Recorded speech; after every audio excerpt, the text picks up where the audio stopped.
Mesdames, Messieurs, chers amis, bonjour. C'est un grand honneur et un privilège d'introduire ce nouveau e-débat du Conseil national des barreaux, consacré ce matin à la surpopulation carcérale en France en temps de pandémie. Je le dis comme je le pense et je me suis déjà exprimé sur le sujet.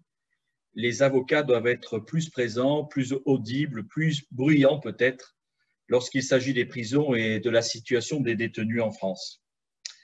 Dans un an, je ne cesse de le dire, mais je vois qu'on en prend, en tout cas dans la profession, de plus en plus conscience. Dans un an, auront lieu les élections présidentielles. Et si les avocats ne se mettent pas à travailler sur la question des prisons, s'ils ne mettent pas cette question au cœur du débat politique, finalement, qui le fera? Nous pouvons compter sur Madame Dominique Simonnot, du canard enchaîné à sa fonction de contrôleuse générale des lieux de privation de liberté. Elle a vécu, par son regard, son expérience, son attention, la question de la détention. Je la remercie donc d'avoir accepté d'être parmi nous aujourd'hui. C'est une chance pour nous tous, c'est un honneur aussi d'échanger avec elle. Oui, Dominique Simonnot plaidera, j'en suis sûr, pour les conditions de détention. Et nous devons plaider avec elle. J'ai fait, certains le savent, j'ai fait des prisons un sujet prioritaire de mon mandat de président du Conseil national des barreaux. Parce que je crois qu'on ne peut pas être avocat, quel que soit son mode d'exercice, et accepter le sort des détenus dans notre pays. On ne peut pas être avocat, qu'on se rende en prison ou pas, et accepter, même par indifférence, l'indignité que notre nation réserve parfois à ce que notre justice a sanctionné. Laisser une femme ou un homme présumé innocent en détention parce qu'on ne peut pas, pour des raisons sanitaires, les présenter à leur juge, tel que cela avait été prévu l'année dernière par ordonnance, cela est indigne. Interdire la livraison de linge aux détenus pour des raisons sanitaires, c'est indigne. Laisser le virus se répandre dans des centres de rétention administratifs, c'est indigne. À la sortie du premier confinement, nous aurions pu nous féliciter du fait que pour la première fois en plusieurs décennies, le taux d'occupation globale des prisons était passé sous les 100%. C'était peu, mais c'était déjà ça. Mais en réalité, c'était une projection en trompe-l'œil. 10 mois plus tard, nous ne pouvons que constater que cette tendance s'est déjà dangereusement inversée. En février dernier, la densité carcérale s'établissait à 106%, contraignant 850 détenus à dormir chaque soir sur des matelas, par terre, mais aussi des milliers d'autres à vivre dans des conditions de promiscuité difficilement compréhensibles dans le contexte épidémique que nous connaissons. Parallèlement, le quotidien des 64 405 détenus s'est sensiblement dégradé du fait des mesures sanitaires qui pèsent lourdement sur leur quotidien. Je rappelle que le Conseil national des barreaux s'est récemment inquiété de la situation sanitaire dans les prisons en adoptant en février une motion dédiée à la situation carcérale. Celle-ci appuyait notamment la demande de Madame la Contrôleure générale pour la mise en place d'une stratégie de vaccination spécifique en détention et demandait aux autorités de présenter rapidement une loi de mise en conformité du droit pénal français aux exigences constitutionnelles et aux engagements internationaux de la France. À 48 heures de l'ultimatum de la CEDH, que la CEDH avait donné à l'État français pour se mettre en conformité, le Parlement a définitivement adopté, le mardi 30 mars, par un ultime vote unanime de l'Assemblée nationale, une proposition de loi ouvrant une possibilité de recours pour les détenus souhaitant dénoncer leurs conditions dégradantes en prison. Vous aurez, mesdames, messieurs, l'occasion de commenter ce nouveau dispositif et nous serons attentifs à ces commentaires. Le e-débat qui nous réunit ce matin est également l'occasion d'examiner les dispositions du projet de loi pour la confiance dans l'institution judiciaire qui contiennent un volet pénitentiaire. Voilà pour cette introduction. Je voudrais tous vous remercier d'être présents, d'être connectés et vous présenter les participants qui sont présents autour de cette table virtuelle pour débattre et l'honneur que nous avons de les recevoir. Donc Dominique Simoneau, contrôleuse générale des lieux de privation des libertés, Madame Élise Pinol, chargée d'information juridique au numéro vert ARAPEJ, et bien sûr Laurence Roch, présidente de la Commission Liberté et Droits de l'Homme du Conseil national des barreaux. J'ai beaucoup de plaisir et d'honneur de savoir que ce débat sera modéré par Yann Arnoux-Pollack, membre du Conseil national des barreaux, membre de la Commission Communication, ancien bâtonnier de Marseille. J'ai une affection particulière sur mon bâtonnier sortant, qui se préoccupe beaucoup et qui est très attentif et qu'il a été pendant ces 2 dernières années à ces situations de détresse en période et sur la dernière année en période de crise sanitaire. Merci Monsieur Yann Arnoux-Pollack d'animer ces rencontres et j'ai le plaisir et l'honneur de vous laisser la parole pour mener à bien, comme d'habitude, votre office. Merci Monsieur le Président. Merci pour vos mots, merci pour votre introduction qui se veut, comme à l'accoutumée, précise et adaptée. Vous l'avez rappelé, effectivement, la surpopulation carcérale est un sujet qui, j'allais dire, intéresse, a toujours intéressé et intéresse plus encore aujourd'hui à raison de l'impact, notamment de la crise sanitaire qui touche nécessairement ces lieux de privation de liberté. Mon rôle sera celui de modérateur. De fait, je serai amené à transmettre à nos intervenants les questions que les spectateurs sont amenés à poser dans le cadre de ce e-débat. Mais avant toute chose, avant de poser justement ces questions, plus exactement de les transmettre, je vais laisser à nos intervenants, que j'ai effectivement plaisir à voir et que je vais prendre plaisir à écouter, le soin de se présenter et de donner leur point de vue sur le sujet justement que nous évoquons dans le cadre de ce e-débat, à savoir la surpopulation carcérale. Nous allons commencer, si vous n'y voyez pas d'inconvénient, avec Madame Dominique Simoneau, présentée par le président Gavaudan. Madame Dominique Simoneau, contrôleuse générale des lieux de privation de liberté, mais aussi journaliste, comme cela a été indiqué au Canard enchaîné. Madame Simoneau, je vous laisse la parole. Bonjour, et puis merci de votre invitation et merci Monsieur le bâtonnier, messieurs les bâtonniers. Vous devriez venir travailler au contrôle. De temps en temps, ça nous égayerait aussi. Et vous aussi, ça vous ferait peut-être beaucoup de bien. On pourrait échanger, mais je vois qu'on est sur la même ligne et déjà, ça me fait plaisir. Alors, journaliste, je ne suis plus du tout. Et maintenant que j'ai ces fonctions, que je peux, plus qu'avant et même mieux qu'avant, dans mon ancien métier, aller voir sur place ce que donne la surpopulation carcérale et les conditions de détention, je peux vous dire qu'elles sont actuellement très préoccupantes. Les ordonnances prises par Nicole Belloubet au printemps avaient permis oui, une déflation carcérale.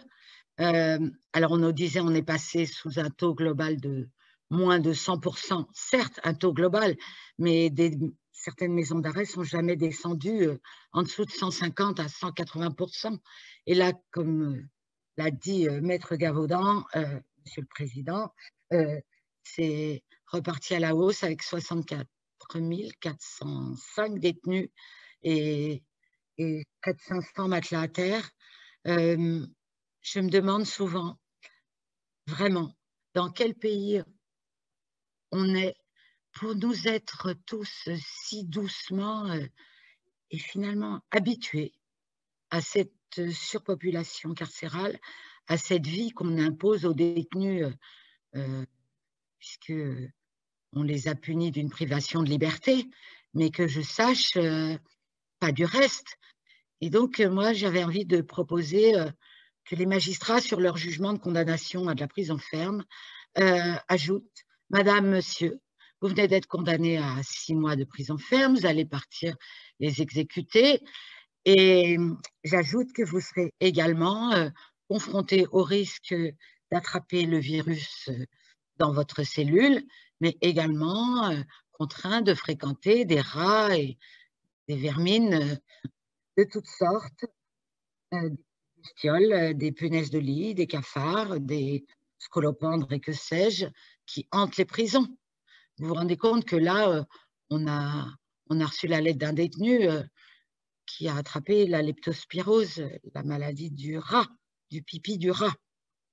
Il s'est fait pisser dessus par un rat en prison, avec certificat médical à l'appui.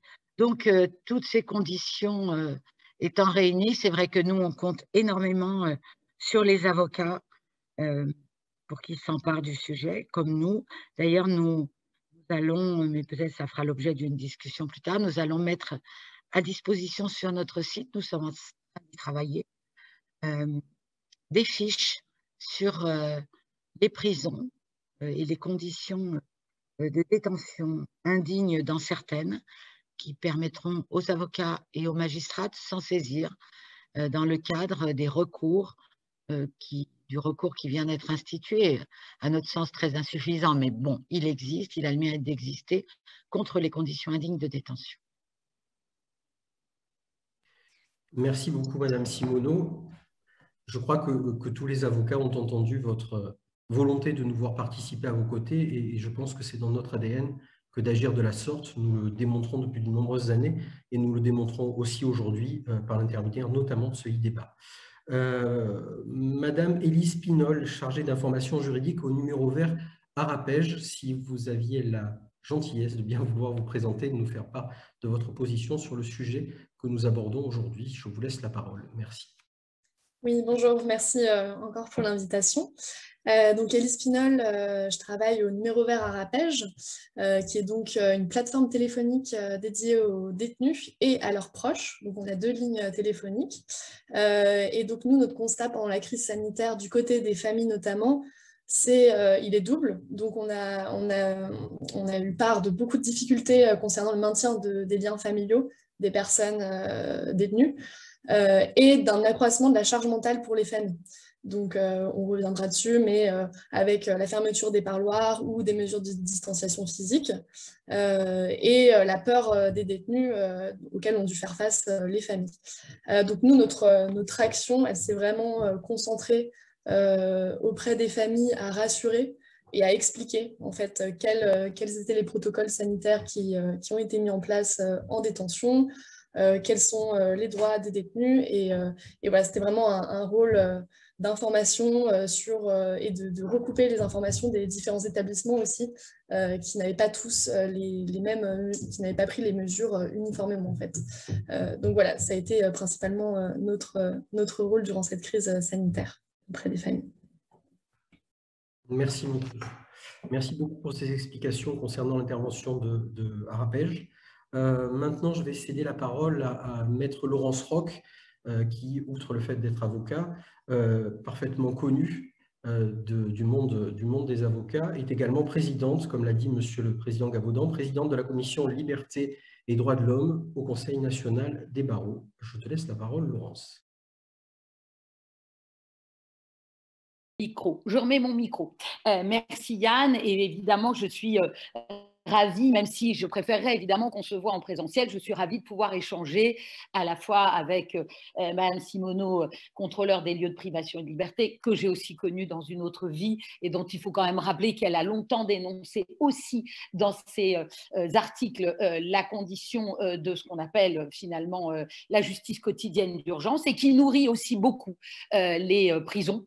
Et puis évidemment avec Madame Pinol sur les fermetures des parois.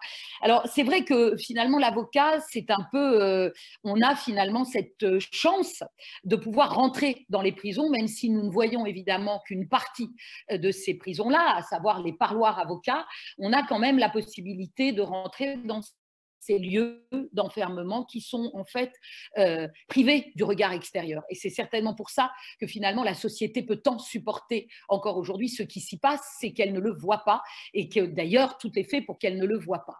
Et donc je commencerai peut-être par la fin. C'est vrai que le Conseil national des barreaux, depuis maintenant l'ancienne mandature, milite pour qu'il y ait le droit pour le bâtonnier de pouvoir se rendre dans les lieux de privation de liberté, pas seulement d'ailleurs les établissements pénitentiaires et ce regard extérieur, on le sait, c'est aussi celui évidemment du contrôleur général des lieux de privation de liberté. Ce regard extérieur oblige, impose. Alors, dans le cadre de la crise sanitaire, on s'est un peu trouvé, comme tout le monde, coupé de toute possibilité d'y aller, puisque souvenons-nous, premier confinement, les palais de justice ont été fermés purement et simplement, sauf sur la justice d'urgence, comme finalement un commerce qui était non nécessaire.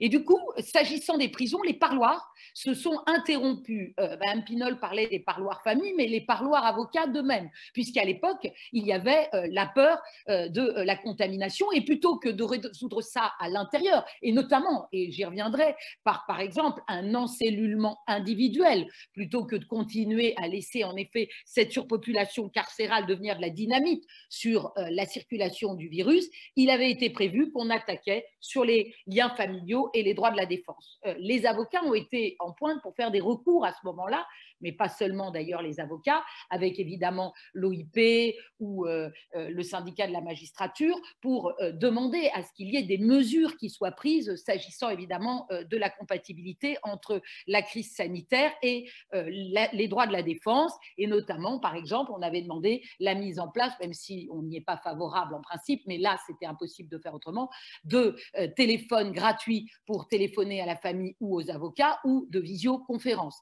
Et là, je me souviens très bien, il faut quand même se rappeler, puisqu'on est maintenant 1 an après la pandémie, enfin, hélas, le début de la pandémie, on nous indiquait, il n'y a pas de problème, les gestes barrières suffiront, il n'est pas nécessaire, aujourd'hui, on ne peut pas ouvrir les parloirs, mais par ailleurs, dans les prisons, le personnel nettoie les cellules 3 fois par semaine, et les douches sont prises qu'avec des groupes qui se connaissent. Enfin, quand je dis des choses comme ça, rétrospectivement, ça nous paraît délirant aujourd'hui avec ce qu'on sait, bien sûr, du virus. Alors, c'est vrai, comme l'a rappelé Mme Simoneau, il y a eu quand même, par Mme Belloubet, une demande de recours à des mesures de libération anticipée et des recours aux peines alternatives. Et ça, c'est vrai que je me souviens, à l'époque, il y avait eu un tollé, souvenons-nous du débat qu'il y avait eu au Parlement. C'était le début de l'insécurité en France. On laissait la plupart des détenus sortir alors même qu'ils n'avaient pas fini leur peine. Qu'est-ce qui allait se passer? Donc cette mesure-là qui a été tenue fermement, on a bien vu, les magistrats ont joué le jeu, ils se sont organisés, les avocats, le ministère public. Ça a d'ailleurs entraîné par ailleurs évidemment des retards ailleurs, parce qu'il a fallu, les pauvres, mettre ces moyens-là là où il n'y en avait pas ailleurs. Et c'est vrai que ça désengorger, et donc on voit bien que ces mesures de libération anticipée favorisent un désengorgement carcéral. Mais dans le même temps, l'ordonnance, comme l'a rappelé Mme Simoneau et Monsieur le Président Gavaudan, dans le même temps, une ordonnance était prise pour souvenons-nous, une prolongation automatique des détentions provisoires sans passer devant le juge. Il a fallu attaquer cette ordonnance qui, évidemment, a été jugée illégale. Mais c'est pour vous dire ce mouvement permanent entre, d'un côté, on essaye de lutter sur la surpopulation carcérale, et dans le même temps, oh là là, on fait quelque chose de très dangereux, on ouvre les prisons, il ne faut surtout pas le faire. Et c'est ce mouvement-là permanent qui, évidemment, est en tête du gouvernement. Et je me souviens également que les avocats, souvenons-nous, ne pouvaient pas venir dans les prisons sans avoir une attestation qui, alors selon les établissements, mais une attestation qui les obligeait à attester qu'ils n'avaient pas été en contact avec des malades et qu'ils n'étaient eux-mêmes pas porteurs finalement de symptômes du Covid-19. Quand on sait aujourd'hui le nombre d'asymptomatiques, ça n'avait aucun sens, et je ne parle pas du caractère attentatoire évidemment de ce type d'attestation aux droits de la défense et même à la liberté individuelle. Là encore, les juges sont venus le sanctionner.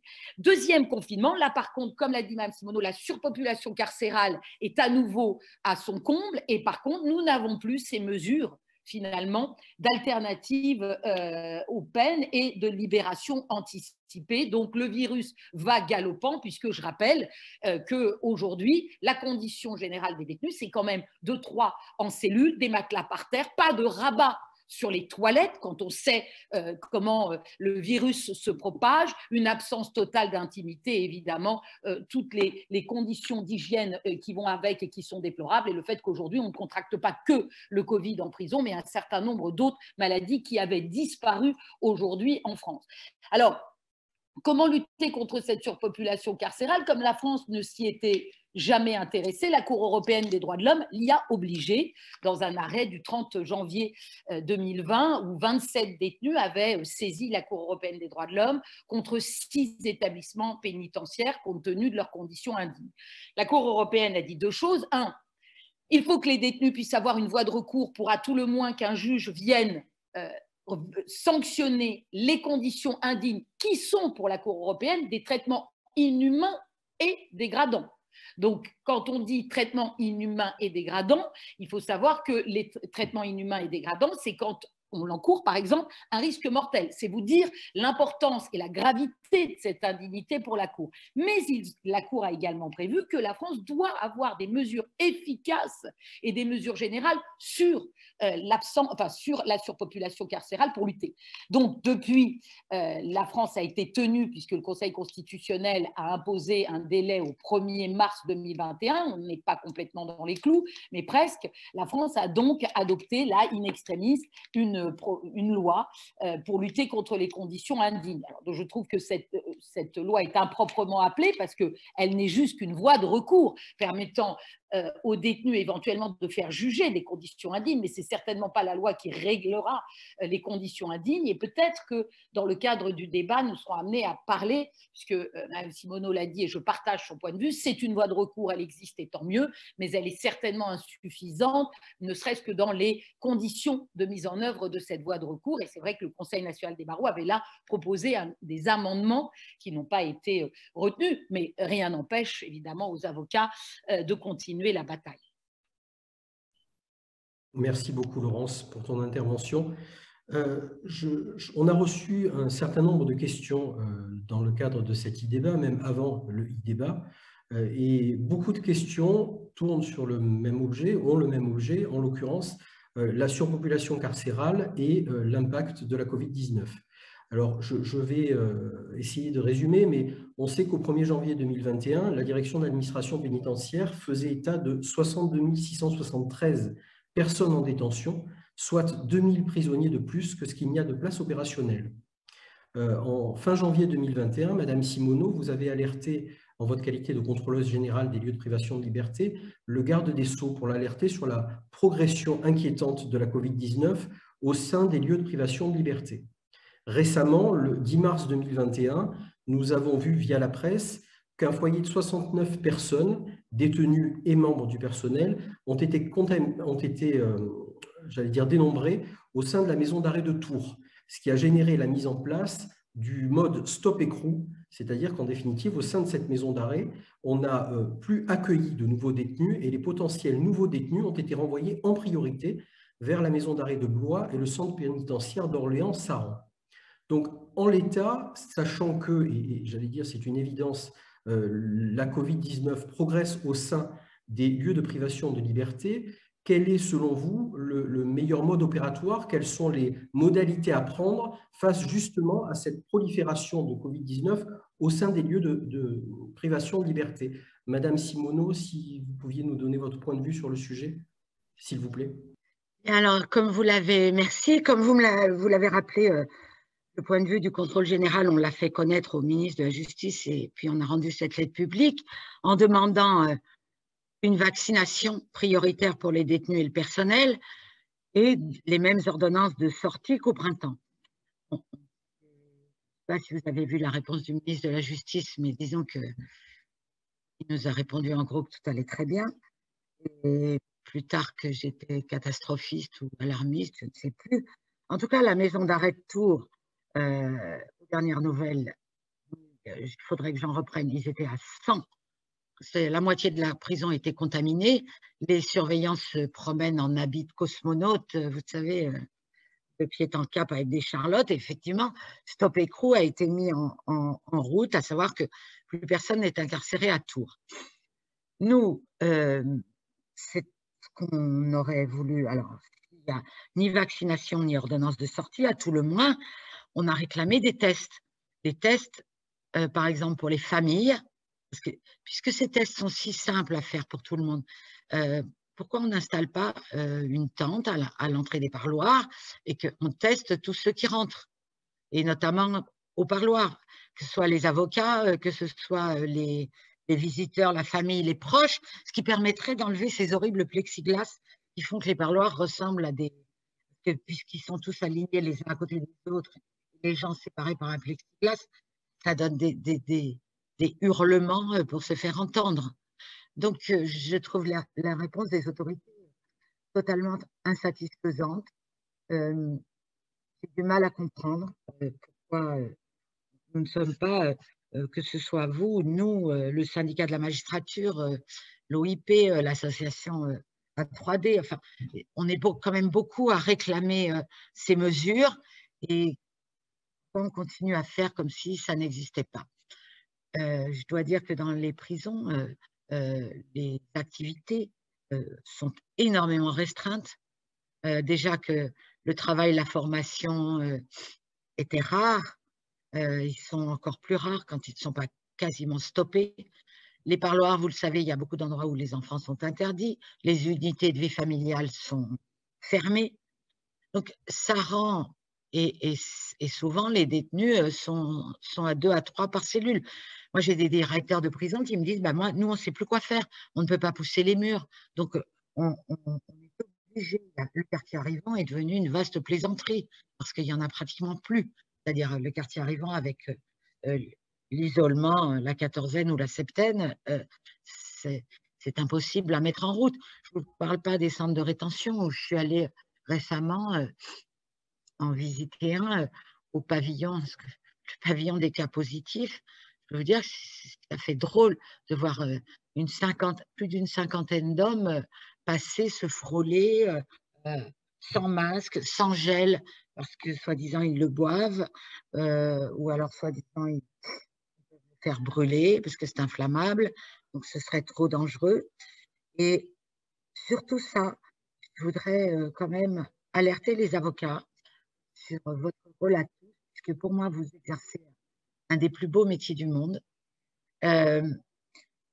Et je regrette de voir trop souvent à ces audiences en visioconférence, que ce soit en prison, que ce soit devant le JLD des étrangers ou le JLD en psychiatrie, les avocats qui ne se présentent pas et qui préfèrent rester au tribunal aux côtés du magistrat, qui parlent à leurs clients par téléphone 3 minutes avant l'audience et qui entreprennent de le défendre sur cette base, à mon avis, assez pauvre.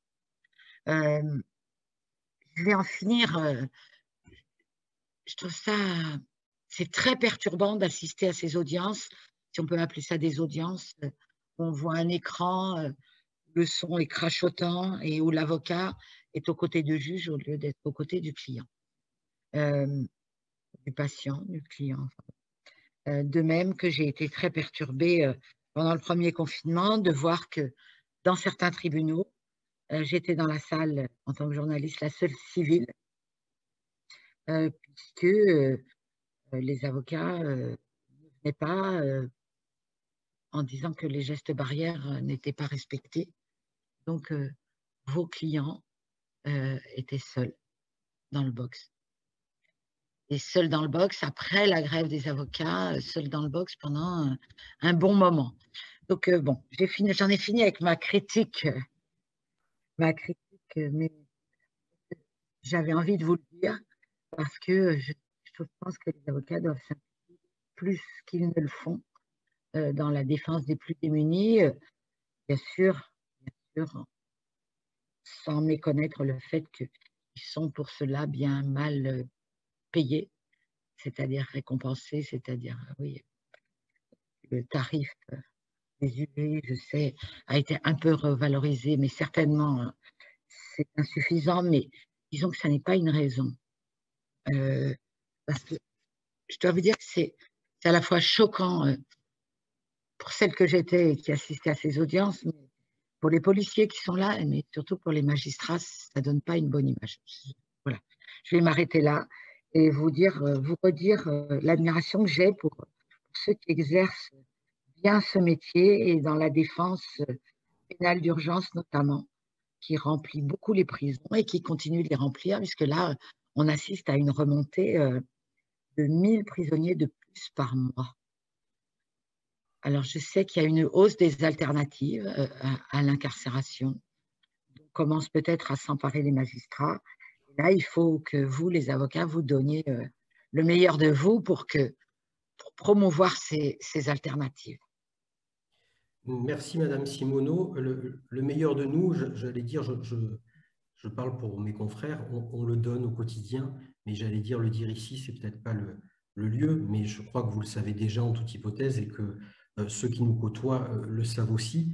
Vous avez parlé des alternatives. Effectivement, je crois savoir que c'est ce que le garde des Sceaux a demandé justement aux magistrats, c'est-à-dire de développer les alternatives à la prison avec les bracelets électroniques, travail d'intérêt général, mais aussi à faire en sorte que certaines peines soient purgées hors des prisons avec la semi-liberté, l'assignation à résidence. Alors, est-ce que c'est un des modes de fonctionnement qui permettra en définitive de faire en sorte de lutter contre la surpopulation carcérale? On peut l'espérer. Justement, Madame Simoneau, vous posiez le rôle de l'avocat et la nécessité que peut avoir l'avocat d'être aux côtés de son client.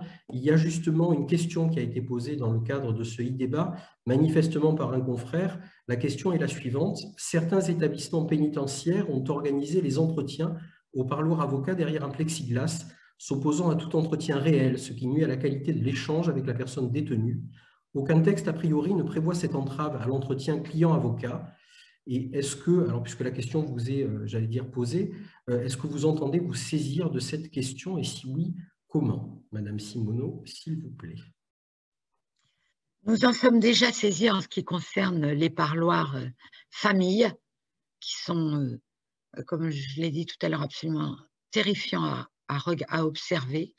Il y a des enfants qui n'ont pas vu leurs parents depuis un an, plus d'un an. On a vu des enfants essayer, quand ils étaient permis, on a une photo très frappante dans un centre de rétention où un enfant de 12 ans rampe jusqu'au plexiglas, qui essaye de toucher son père, mais il n'y arrive pas. Alors, en ce qui concerne les avocats, oui, bien sûr, on peut bien s'en saisir. Et, comme je vous l'ai dit, pourquoi on n'insisterait pas tous pour qu'il y ait une politique de test à l'entrée, ce qui résoudrait tout le problème, à l'entrée et dedans.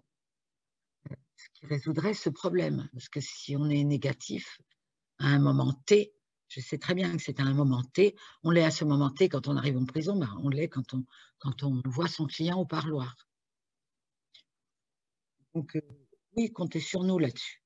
Merci, Madame Simoneau. On compte sur vous, puisque vous avoir comme appui est aussi un moyen pour nous de faire ce que l'on fait le mieux, ce qu'on fait au quotidien, en l'occurrence défendre. Je vais peut-être laisser la parole au président Gavaudan, qui a peut-être une intervention à formuler. Oui, j'avais une question plus large, mais je voudrais rester sur ce que vous avez, vos observations sur les audiences qui sont assez, qui à la fois votre observation est solennelle et interpelle beaucoup la profession. Je crois que c'est important que vous puissiez l'exprimer. Mais j'ai une question qui est un peu plus technique. Vous semblez, parce que je reconnais bien humblement que je ne suis pas spécialisé de ce type de situation, mais ça me préoccupe quand même beaucoup. Vous semblez dire que la place de l'avocat serait plutôt auprès du client. Vous avez même évoqué la question de patient. Mais j'entends certains confrères qui me disent qu'ils sont plus utiles auprès du magistrat. Donc, et c'est toute la problématique des audiences en visio. Alors, est-ce que c'est… Parce que parfois, on peut dire, effectivement, pour être en termes d'humanité, l'avocat, on peut considérer qu'il se place à côté de celui ou celle qu'il défend. Mais j'ai entendu, mais peut-être c'est inexact et c'est intéressant que vous puissiez y répondre, des confrères qui disent, mais moi, je préfère quand même être à côté du juge parce que je lui fais passer un peu plus d'informations que si je suis loin de lui et à côté de la personne que je défends. Est-ce que c'est idiot ce que je dis ou est-ce que, voilà, c'est très naïf, mais j'ai entendu ces questions-là. Pardon, mais je voudrais savoir quelles informations un avocat peut bien faire passer à un magistrat sous prétexte qu'il est à côté de lui ou pas. Ce sont des informations secrètes. Je pense que Maître Roch, enfin moi j'ai la réponse, mais je pense que Maître Roch l'a également. C'est de la pratique en définitive. Donc Laurence, je vais te laisser. Alors, mais je termine là-dessus. Je termine en disant que moi, ce que j'ai vu, ce sont des audiences que j'aimerais pas revoir. Voilà. Ce sont des audiences un peu un peu une parodie. L'avocat parle à son client 3 minutes au téléphone. Le dossier du juge, moi, c'est à quoi j'ai assisté, hein, chez les étrangers, par exemple. Le dossier du juge n'est pas complet. L'avocat ne le fait même pas remarquer. D'ailleurs, moi, j'ai assisté à des audiences que je préférerais ne jamais revoir. Voilà. Mais je sais très bien qu'il y en a d'autres. J'ai pas eu de chance. Voilà. J'ai pas eu de chance. Mais je suis persuadée qu'il y en a d'autres où l'avocat donne le meilleur de lui. Je n'ai aucun doute là-dessus. Et j'ai pas eu la chance d'assister à des audiences qui fassent honneur. Il y en a beaucoup, Madame Simoneau, mais je suis qu'un humble modérateur des audiences qui font honneur. Maître Roch, je vous laisse. Je le sais. Oui, oui, non, je voudrais rebondir parce que ce que dit Mme Simoneau, c'est en fait tout à fait ce que nous, on vit et on dénonce. C'est-à-dire en réalité, ces audiences-là, c'est en effet une pathologie de l'audience, voire même c'est tout simplement une parodie d'audience. On est complètement d'accord. Et les avocats avons toujours lutté contre la visio-audience ou le par téléphone. Quand les ordonnances ont été prises, on a attaqué toutes les ordonnances en disant attention, il faut que sur un certain nombre de contentieux, le contentieux de la vulnérabilité que vous évoquez, Mme Simoneau, que ce soit sur les hospitalisations, les étrangers, la détention, le pénal, il ne devrait pas y avoir de visio du tout, ça devrait être interdit, il devrait y avoir une garantie qu'on n'a pas de recours à visio. Par contre, et ça nous pousse, nous avocats, à se retrouver dans une place qui est absolument kafkaïenne. C'est qu'est-ce qu'on choisit? D'être à l'audience et d'être acteur de l'audience, parce qu'en contentieux étranger, si nous ne sommes pas avec le préfet prend ses avantages, parce qu'en réalité, l'audience, elle se fait entre le juge, le préfet, et s'il n'y a pas l'avocat pour voir les pièces qui sont données, pour voir ce qui se discute, c'est là qu'on prend le juge dans les yeux et qu'on obtient des résultats. Mais c'est vrai qu'on lâche le client et on lâche la petite main qu'on devrait avoir sur l'épaule du client, ce qui fait que, évidemment, c'est le lien invisible auquel on est tenu. Donc, ce que nous, on dit, c'est pas de visio-audience. Et dès qu'on a pu, on a essayé de faire de la suspension des visio-audiences. On a réussi à la Cour nationale du droit d'asile. On a fait grève. On a suspendu la visio-audience. Mais c'est un combat qui nécessite, et je trouve très bien que vous mettiez ça sur la table, parce qu'il faut vraiment que les gens comprennent que la technologie comme ça, qu'on leur vend comme une facilitation en fait, de l'audience, est une autre grammaire de l'audience, qui en réalité va changer la décision du juge. Il faut savoir qu'à chaque fois qu'on a recours à la visio-audience, le magistrat est plus sévère. Il y a une étude à Chicago qui a été faite sur les peines de prison. Elles sont plus lourdes lorsque les magistrats jugent en visio, car il y a une désaffection, une déshumanisation. Donc ça, c'est une évidence. Et donc là-dessus, sur ce que vous avez vu finalement de ce désert des audiences au tout début finalement du premier confinement. C'est vrai qu'il y a eu une espèce… D'abord, comment dire, la lecture des moyens d'action était compliquée parce que du jour au lendemain, les tribunaux étaient fermés. Les bâtonniers ont dit on entend fermeture des audiences, aucun protocole, pas de relation avec le gouvernement. Quand je vois que par exemple en Angleterre, en Allemagne, même aux États-Unis, il y a eu des relations gouvernement, avocats, magistrats, je dis bien dans des relations nationales, pour dire comment on fait pour garder ouverts les lieux de justice, comment on fait pour prémunir tout le monde et en même temps continuer à défendre. Donc les avocats sont organisés. Alors bien sûr, ça n'a pas toujours été loin s'en faut satisfaisant, mais il faut se souvenir que c'est la profession qui a quand même saisi le Conseil d'État pour obtenir gel et masques là où il y en avait. Et on nous a répondu, débrouillez-vous. Sur les masques, c'est pas possible. Et on voyait bien, et on était tous choqués, les escortes qui étaient sans masque, qui étaient sans gel, qui étaient dans les box et qui allaient se contaminer avec les prévenus. Et pareil pour les avocats. Donc oui, moi je dis évidemment que ça a été une image totalement insatisfaisante et je pense qu'on peut mieux faire. Mais c'est vrai aussi que je le dis, peut-être que c'est l'âme d'avocat, mais sur le coup, en tout cas en ce qui concerne le Conseil national, mais aussi des syndicats, on se bat au quotidien pour que cette justice ne soit pas ni de la justice de visio, ni en effet de devoir choisir de manière cornélienne entre assister le client ou être à l'audience là où, c'est vrai, la décision se fait. Il faut être clair. Pardon, j'ai certainement été trop longue. Merci Laurence. Alors effectivement, pour rebondir sur ce qui a été dit, Madame Simoneau, je vous remercie finalement pour votre réflexion parce que j'avoue que ça a fait réagir beaucoup de confrères sur le fil des questions que j'ai et notamment certains de dire on ne lâche jamais le client, on est toujours aux côtés des clients et on passe notre temps à être aux audiences pour donner du meilleur de nous-mêmes au profit des clients.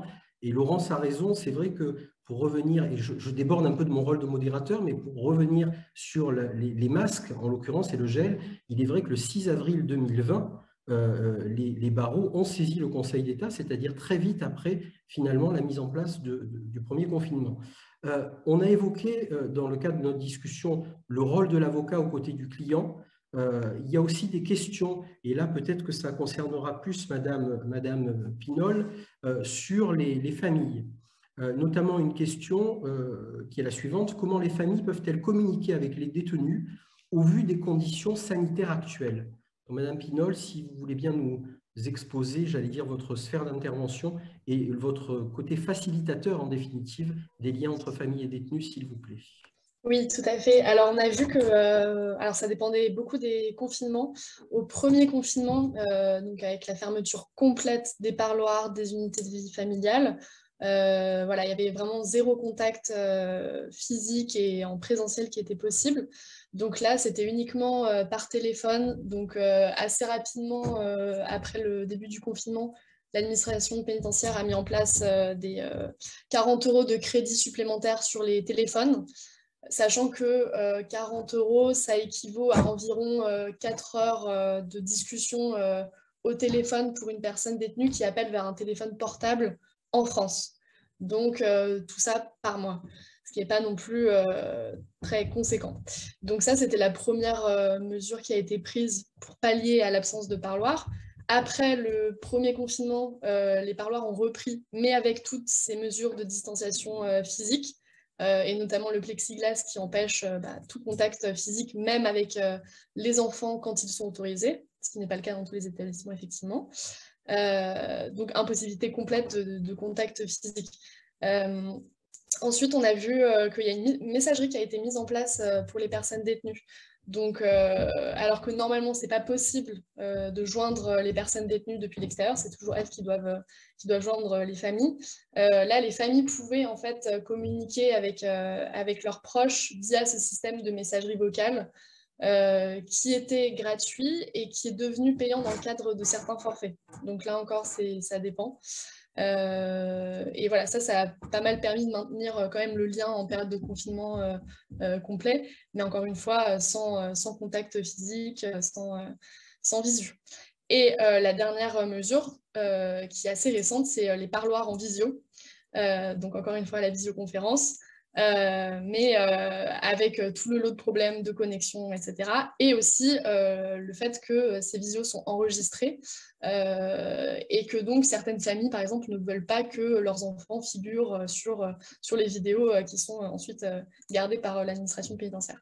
Donc voilà, là on a vraiment effectivement auprès des familles des difficultés à comprendre les mesures, à les connaître déjà, sur ce qu'ils ont le droit de faire ou de ne pas faire. Par exemple, le deuxième confinement, c'était compliqué de savoir si, avec une attestation, on pouvait se rendre au parloir, qui était resté ouvert, mais voilà, pour les personnes qui habitaient loin, les parloirs n'étaient pas forcément accessibles.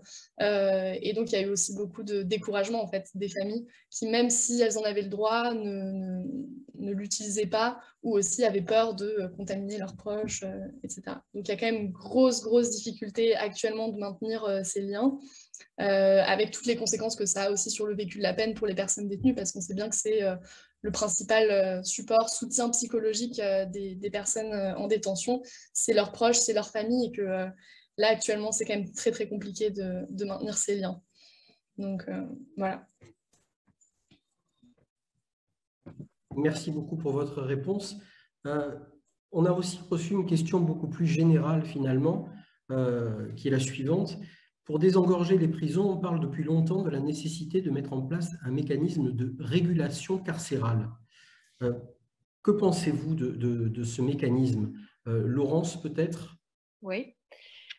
Oui, alors je sais que ça fait beaucoup débat, hein, le mécanisme finalement numerus clausus. On parle aussi de numerus clausus finalement pour endiguer la surpopulation carcérale. Alors, de toute façon, soyons clairs, il doit y avoir un mécanisme, bien sûr, l'alternative aux peines, bien sûr, la dépénalisation de certains délits, bien sûr, réfléchir à la détention provisoire qui est bien trop souvent utilisée et hors respect des conditions de la détention provisoire. Et il faudrait là aussi certainement à nouveau réfléchir de manière législative, certainement que les magistrats, dans le cadre de leur formation, devraient aller en prison, mais pas seulement. Enfin, en prison, allez la voir. Hein. Il faudrait aussi que ceux qui sont en état de juger, de prononcer des peines, aillent aussi voir régulièrement l'état des prisons. Mais un mécanisme doit aussi également être envisagé. Alors, ce mécanisme pourrait être le suivant.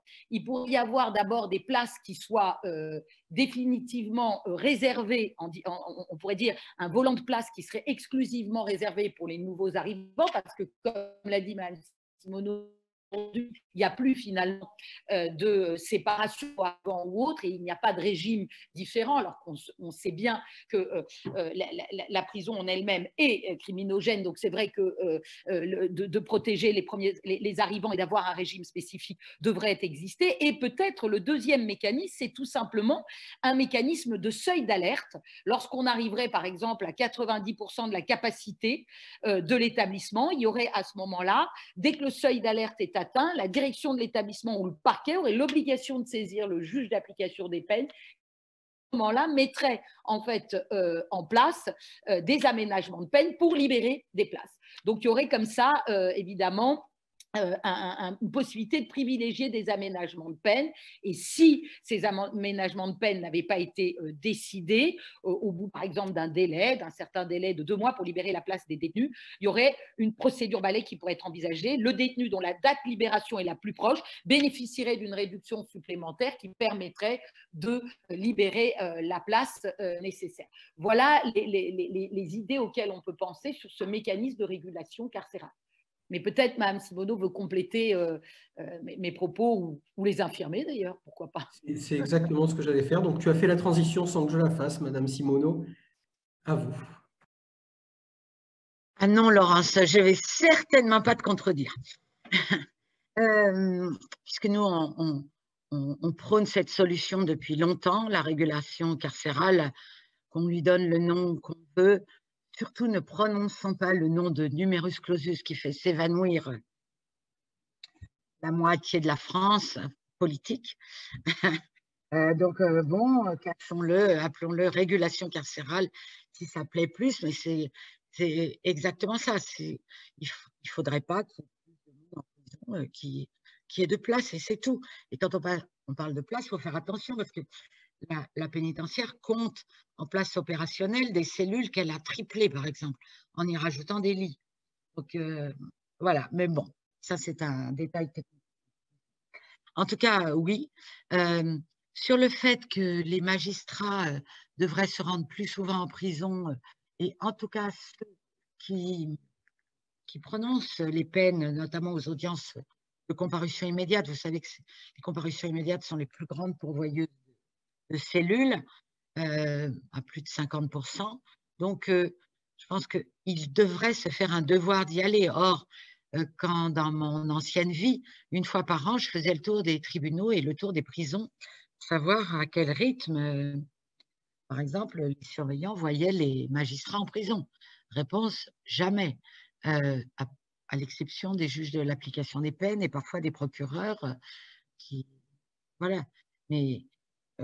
je pense qu'il y a des magistrats qui vont souvent parce qu'ils savent que c'est leur devoir et d'autres qui n'y vont jamais, disent qu'ils n'ont pas le temps. Moi, je pense que c'est quand même la moindre des choses d'aller voir les cellules où on envoie des gens. Je sais pas, j'aurais du mal à envoyer des gens en prison sans voir de mes yeux ce que c'est, surtout avec toutes les descriptions épouvantables qui sont faites en ce moment. C'est aussi pourquoi, en attendant qu'il y ait un immense mouvement de magistrats qui se dirigent vers les visites de prison et de cellules de prison, nous avons prévu au contrôle général, nous, de faire des fiches synthétiques sur les prisons que nous visitons pour dire, voilà, comment sont les cellules ici, voilà comment sont les cellules là, afin d'aider les recours des prisonniers contre leurs conditions indignes de détention.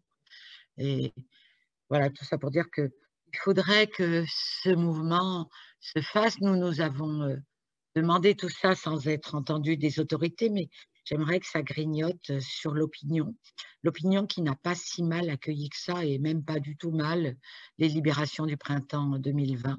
Parce que chacun s'est bien rendu compte que dans des lieux clos, tels les prisons ou les centres de rétention qui ont été vidés également à l'époque, alors qu'ils sont maintenant remplis, le danger était grave, c'était un trop grand danger à faire courir aux gens qui étaient enfermés que de voir le virus se profiler.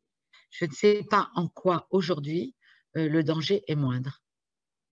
Sauf que par miracle, et touchons du bois, c'est la pensée magique pour le moment. À part certains clusters, le virus est, disons, contenu en prison. Pas dans l'écran. Hein. Merci, Madame Simoneau. Madame Pinol, vous avez des remarques à formuler sur ce dont on vient de parler? Un retour des familles Non, alors il y avait vraiment, voilà, du côté des familles, c'est une réelle crainte, effectivement, du côté de la contamination elle-même, du fait de cette surpopulation.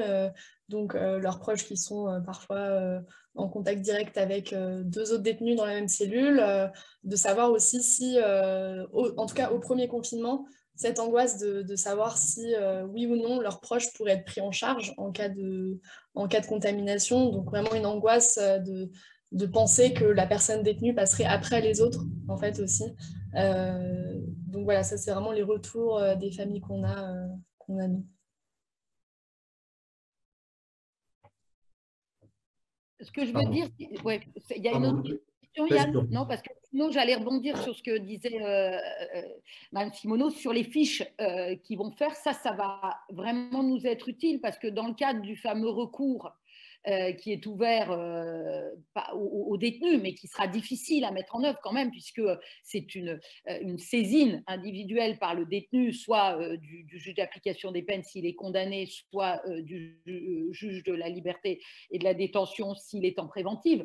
Mais c'est une requête où il va devoir alléguer des éléments circonstanciés, personnels et actuels relatifs aux conditions indignes de détention. Or, quand on sait le lien quand même de subordination ou de dépendance, en tout cas du détenu vis-à-vis de la maison d'arrêt ou du centre de détention dans lequel il se trouve, on imagine combien ça va être quand même compliqué. Et donc c'est vrai que les fiches peuvent aussi, en quelque sorte, permettre d'objectiver quelque part cette preuve qui sera très compliquée pour le détenu. On l'avait dit, hein, nous on avait dit attention, on ne peut pas imaginer un recours aussi sophistiqué, aussi écrit que les recours classiques s'agissant des détenus dont on sait que par définition étant privés de liberté et dans le cadre en plus d'une administration qu'ils vont mettre en cause, mais qui est celle qui les garde, c'est quand même compliqué d'avoir un certain formalisme. Donc ça, c'est vraiment important parce que, encore une fois, cette voie de recours existe. Elle va pas forcément être simple à mettre en œuvre, mais au moins elle existe. Le juge va être un peu plus acteur qu'il devait l'être au début, puisque s'il est vrai qu'il va laisser d'abord à l'administration la possibilité de résoudre le problème des conditions indignes si elles sont révélées, il pourra, si l'administration pénitentiaire ne résout pas la condition, lui-même soit prendre des alternatives à la peine, libération ou bracelet ou autre, ou sinon transfèrement du détenu, sous réserve que ce transfèrement ne porte pas atteinte au droit à la vie privée et familiale du détenu, ce qui est une vraie difficulté, le fameux transfèrement, d'autant qu'en plus, ça ne règle pas le problème de la surpopulation, parce que si, en effet, en deux mots, la personne est chanceuse, il y a automatiquement quelqu'un de moins chanceux qui va venir combler la place indigne que le chanceux aura, quand je dis chanceux, je mets ça entre guillemets, aura libéré. Mais en tout cas, à nous de faire preuve de résistance, d'imagination. Et c'est vrai que si on se soude, et notamment avec le contrôleur des lieux de privation de liberté, si en effet on peut chacun sourcer, ça peut aussi rendre ces recours plus effectifs, dans la mesure du possible, j'entends.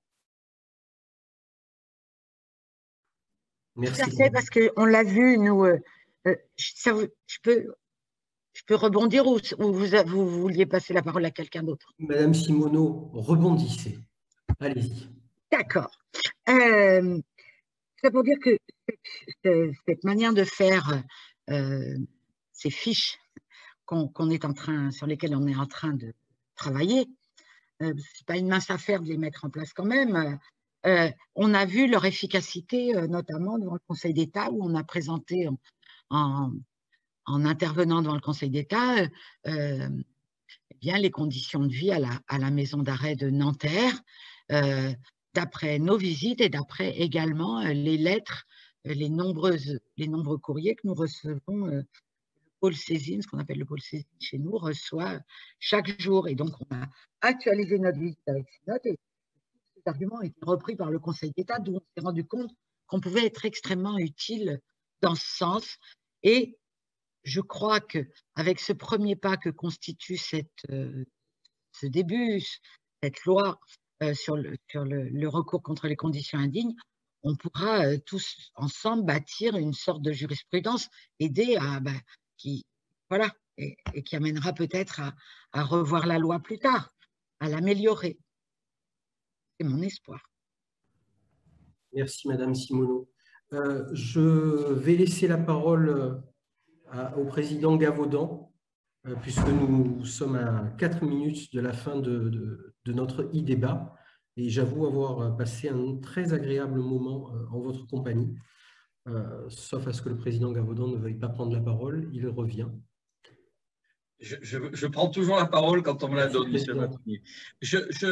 On a 4 minutes, il y a quand même une question qu'on n'a pas eu le temps d'aborder. Moi, j'avais plein d'autres questions, mais j'en parlerai directement à Madame Simoneau parce que je crois que sur mon agenda, je crois qu'on se voit cette semaine. Bon, et donc je poursuivrai en direct. Et s'il faut, on recommencera parce que je pense qu'on n'est pas allé au bout. J'aimerais quand même un petit tour de table, monsieur le modérateur, sur les dispositions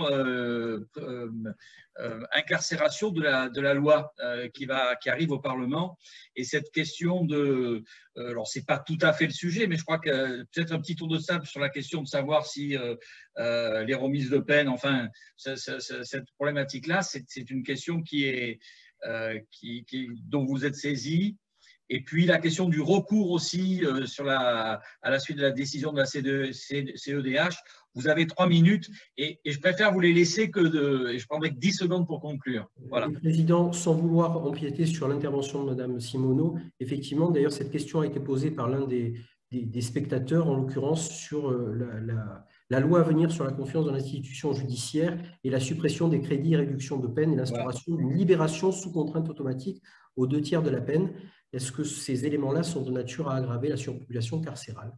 Donc, elle est d'actualité pour le coup, la question. Madame Simoneau. On ne vous entend pas. Voilà. Forcément, ça va aggraver. C'est obligatoire. D'ailleurs, le garde des Sceaux l'a dit lui-même. C'est une régulation carcérale qui ne dit pas son nom. Je rappelle que ces crédits de réduction de peine dits automatiques peuvent quand même être supprimés, voire ou amoindris selon la bonne ou mauvaise conduite du détenu, et que le garde des Sceaux a malheureusement subordonné le maintien des crédits de réduction de peine à un travail, une formation et à des soins en prison. C'est une plaisanterie, j'espère. Elle n'est pas très marrante, mais est-ce que le garde des Sceaux sait que le travail, la formation et les soins sont des denrées très rares en prison, que rares sont ceux qui y ont accès, et en ce moment particulièrement. Donc j'ai vu qu'il avait un peu corrigé le tir en disant naturellement, selon les lieux et selon les possibilités. Enfin, ça aussi c'est hypocrite de dire ça. Je n'ai pas compris du tout d'où venait cette idée. Voilà. D'accord, merci beaucoup. Quelqu'un veut continuer, je pense qu'on est tous un peu de cet avis. Je pense aussi, Laurence, moi, je la trouve particulièrement démagogique. Elle est en plus totalement pas renseignée, puisque, encore une fois, on revient sur ce qui existait avant et qu'on a supprimé justement parce que, ça obligeait les juges à faire un travail de décision absolument incroyable. Ça n'avait aucun sens, en fait. Et du coup, là, on va se retrouver avec ce régime qui va obliger à nouveau les magistrats à statuer sur ces crédits, alors même qu'encore une fois, on ne permettra de toute façon pas aux gens à pouvoir accéder aux conditions qui sont mises par le garde des Sceaux, puisque oui, le travail est une denrée rare, les soins, moi je voyais que par exemple en détention, on peut attendre 1 an pour aller voir un ophtalmo, on peut rester avec une rage de dents pendant 6 mois, donc ça n'a pas de sens.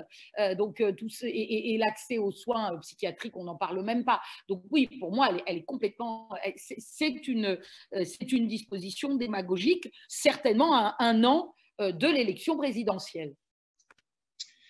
Monsieur le Président, je peux vous laisser clôturer les débats.